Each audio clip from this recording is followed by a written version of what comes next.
நாமத்திற்கு மகிமை உண்டாகட்டும்.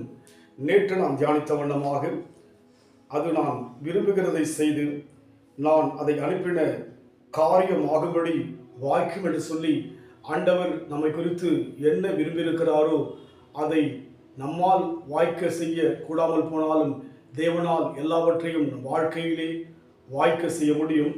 இந்த வேளையிலும் கூட நாம் தியானிக்கும்படியாக அதே ஏசாயா புத்தகம் 55ஆம் அதிகாரம் 10ஆம் வசனம், மாரியும் உறைந்த மழையும் வானத்திலிருந்து இறங்கி அவ்விடத்திற்கு திரும்பாமல் பூமியை நனைத்து அதில் முளை கிளம்பி விளையும்படி செய்து விதைக்கிறவனுக்கு விதையையும் புசிக்கிறவனுக்கு ஆகாரத்தையும் கொடுக்கிறது எப்படியோ, அதற்கு அடுத்த வசனத்தில் பார்க்கிறோம், அப்படியே என் வாயிலிருந்து புறப்படுகிற வசனமும் இருக்கும், எப்படியோ அப்படியே என்று சொல்லி பார்க்கிறோம்.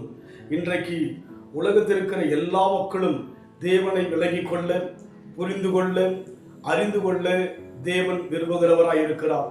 படித்தவர்கள் மாத்திரமல்ல, பாமர மக்கள், ஏழைகள், எங்கெல்லாம் மக்கள் இருக்கிறார்களோ அத்தனை பேரும் ஆண்டவர் விலகிக் கொள்ளும்படியாக தேவன் விரும்பி அதற்குரிய விளக்கங்களை கொடுக்கிறார். அவருடைய வசனம் என்பது எப்படி இருக்குமா? மாரியும் உறைந்த மழையும் வானத்திலிருந்து இறங்கி என்று சொல்லி பார்க்கிறோம். இதை சற்று விளங்கிக் கொள்ள வேண்டும் என்று சொன்னால், வானத்திலிருந்து மழையும் பனியும் பெய்கிறது.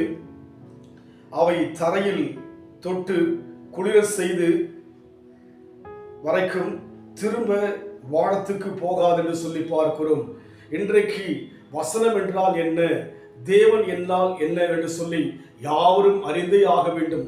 உலகத்தில் பிறந்த ஒருவருக்கும் தேவன் தூரமானவர் அல்ல. எந்த நாட்டிற்கும், எந்த தேசத்திற்கும், எந்த மக்களுக்கும் தேவன் தூரமானவர் அல்ல. யாவரும் தேவனை அறிய வேண்டும் என்று சொல்லி தம்முடைய குமாரனாகிய இயேசு கிறிஸ்துவை உலகத்தில் கொடுத்து தம்முடைய அன்பை வெளிப்படுத்தினபடினாலே வசனம் என்பது எப்பேற்படுது சொன்னால், மழை பெய்து என்ன செய்கிறதாம், பூமி நனைத்து என்ன செய்கிறதாம், அதில் முளை கிளம்பி விளையும்படி செய்து விதைக்கிறவனுக்கு விதையையும் புசிக்கிறவனுக்கு ஆகாரத்தை கொடுப்பது போல இருக்கும் என்று சொல்லி பார்க்கிறோம். நிச்சயமாகவே இந்த உலகத்தில் இருக்கிற எல்லா மக்களும் மழை அறிவார்கள், மழை நிமித்தமாய் வருகிற நன்மைகளை அறிவார்கள்.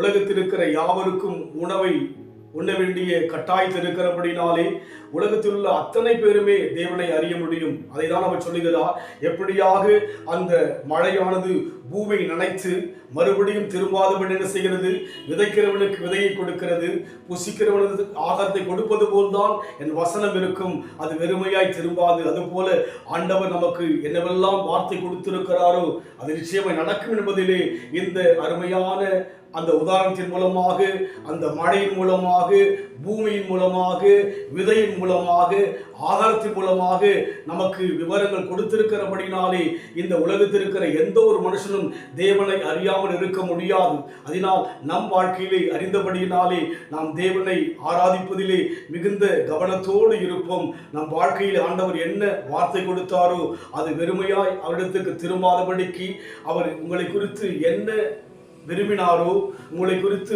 என்ன யோசித்தாரோ அதை செய்ய அவர் வல்லவராய் இருக்கிறார். அதனால் நம் வாழ்க்கையிலே தொடர்ந்து தேவனை ஆராதிக்க, தொடர்ந்து தேவனை சார்ந்து வாழ நம்மை கொடுப்போம். பல கோடி வார்த்தைகள் நான் கேட்ட போதும் இயேசுவே நீ பேசும் ஒரு வார்த்தை போதும். பல கோடி வார்த்தைகள் நான் கேட்ட போதும் இயேசுவே நீ பேசும் ஒரு வார்த்தை போதும்.